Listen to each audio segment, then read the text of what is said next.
आज फिर से कि हम 5 नए MCQ सीखने वाले हैं क्लास 10th मैथमेटिक्स के।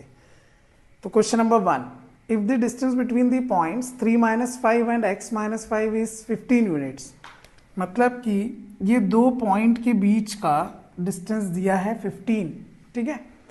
हमें x की वैल्यू निकालनी है, तो हम डिस्टेंस फार्मूला अप्लाई करेंगे। डिस्टेंस फार्मूला क्या होता है? x2 माइनस x1 का whole square plus y2 minus y1 का होल स्क्वायर, ठीक है। ये फॉर्मूला हम अप्लाई करते हैं इन दोनों के बीच में, तो देखिए हमें क्या मिलेगा। x माइनस 3 का होल स्क्वायर देन -5 और माइनस माइनस क्या हो जाएगा, +5 का स्क्वायर, ठीक। और इक्वल में आपके पास 15 है। अब देखिए ये जो रूट है, यहाँ पे रूट रहता है, तो रूट को मैं अगले साइड में लेके जा रहा हूँ तो वो स्क्वायर बन जाएगा, ठीक है। अब देखो हमारे पास फर्दर सॉल्व करने पर क्या मिलेगा। तो x माइनस 3 का स्क्वायर, देखो -5 + 5 0 हो जाएगा, 0 का स्क्वायर 0, मतलब इक्वल में 15 स्क्वायर, और 15 स्क्वायर की वैल्यू होती है 225। अब देखो ये स्क्वायर इधर जाएगा तो ये बन जाएगा रूट, और हमें पता है कि स्क्वायर रूट के साथ प्लस माइनस आ जाता है, तो +-15 आ गई वैल्यू। स्क्वायर रूट ऑफ 225 कितना होगा? 15। अब एक बार प्लस लेंगे एक बार माइनस लेंगे, है ना। तो देखो प्लस साइन लेंगे अगर हम, तो -3 उधर जाएगा तो +3 हो जाएगा, और ये हो जाएगा 18। तो एक वैल्यू तो 18 आ गई, ठीक। और अगर हम माइनस का 15 लेते हैं तो फिर -3 उधर जाएगा, -15 + 3 माइनस का 12 बचेगा। अब देखो आप -12 और 18 कौन से ऑप्शन में? So option number B. तो क्वेश्चन नंबर 1 का है ऑप्शन बी। चलो नेक्स्ट क्वेश्चन देखते हैं, question number 2। If cos alpha plus beta is equal to 0, then value of cos alpha plus beta upon 2 is equal to. अब देखो यहां पे देखो, alpha plus beta, cos alpha plus beta is equal to 0 दिया है, मैं यहां लिख रहा हूं ना। अब देखो अगर ये जो cos में अगर हम 0 देखेंगे तो आपको पता है कि cos 0 हमें cos 90 में मिलता है, तो 0 की जगह मैंने cos 90 लिख दिया। जैसे ही मैं दोनों साइड कंपेयर करूंगा तो अल्फा प्लस बीटा की वैल्यू क्या समझ में आ रही है? 90।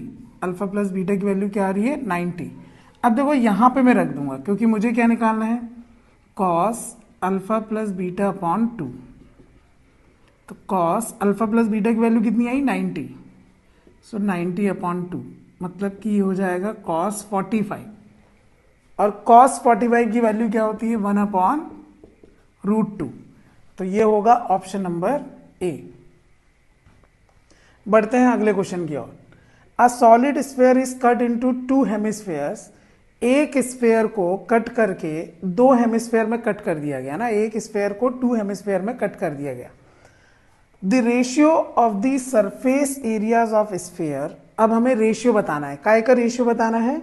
सरफेस एरिया ऑफ स्फीयर, है ना, मतलब कि जो ओरिजिनल जो स्फीयर था उसका सरफेस एरिया, और काय का?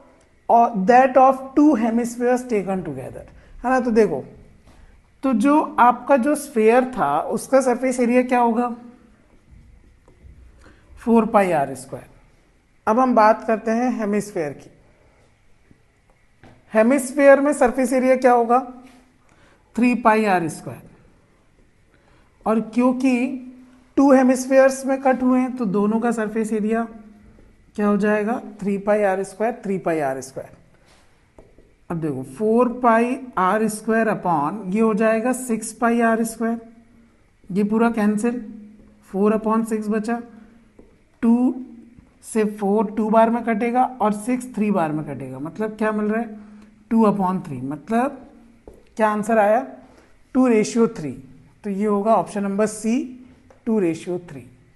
अब हम बढ़ते हैं क्वेश्चन नंबर 4 की ओर। 4 में दिया हुआ है the middle most observation of every data arranged in order is called. जो मिडिल मोस्ट ऑब्जर्वेशन होता है, जब भी कोई डेटा हमारे पास होता है और उसको हम अरेंज करते हैं किसी ऑर्डर में तो उसमें जो मिडिल मोस्ट ऑब्जर्वेशन होता है उसे हम क्या बोलते हैं? तो हमें पता है कि वो क्या है, मीडियन है। ठीक, क्योंकि जब भी आप मीडियन कैलकुलेट करते हैं तो आपको ध्यान होगा कि हम डेटा को हम इंक्रीजिंग ऑर्डर में अरेंज करते हैं और फिर उसकी जो मिडिल मोस्ट वैल्यू होती है वही मीडियन कहलाती है। चलिए क्वेश्चन नंबर 5 की ओर जाते हैं। The volume of the largest right circular cone that can be carved out from a solid cube of edge 2 centimetre. मतलब आपके पास एक क्यूब है,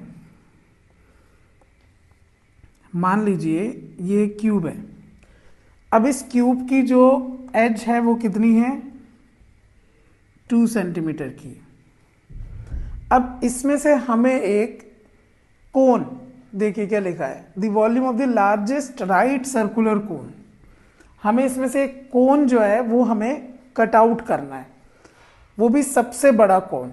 तो अगर हम सबसे बड़े वॉल्यूम का कोन अगर हम इसमें से कार्व्ड आउट करते हैं तो मान लीजिए ऐसा कुछ होगा ये।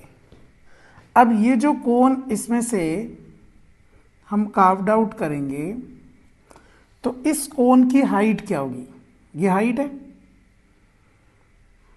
क्योंकि क्यूब का जो लेंथ ब्रेथ हाइट जो होता है वो तीनों 2 सेंटीमीटर मतलब सेम होता है वो, है ना, और वो 2 सेंटीमीटर दिया है तो कोन का हाइट हम क्या लेंगे, 2 सेंटीमीटर।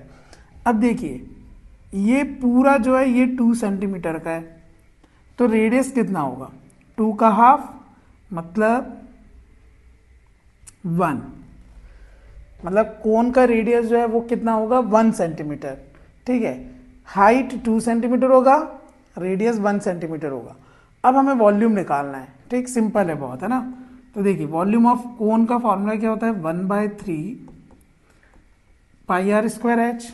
तो यहाँ वैल्यू रखते हैं, पाई को ऐसे ही रहने देते हैं क्योंकि सारे ऑप्शन अगर आप देखेंगे तो पाई के फॉर्म में ही दिया हुआ है ना। ठीक है, रेडियस कितना रखेंगे, 1, तो 1 का स्क्वायर, है ना। हाइट कितना रखेंगे, 2। अब आप देखो 1 का स्क्वायर 1 ही होगा तो 2 इंटू पाई मतलब कि 2 पाई और अपॉन में क्या आ रहा है, 3। तो 2/3 जो है वो कौन से ऑप्शन मिल रहा है, ऑप्शन नंबर डी। तो ऑप्शन डी जो है वो इसका आंसर है।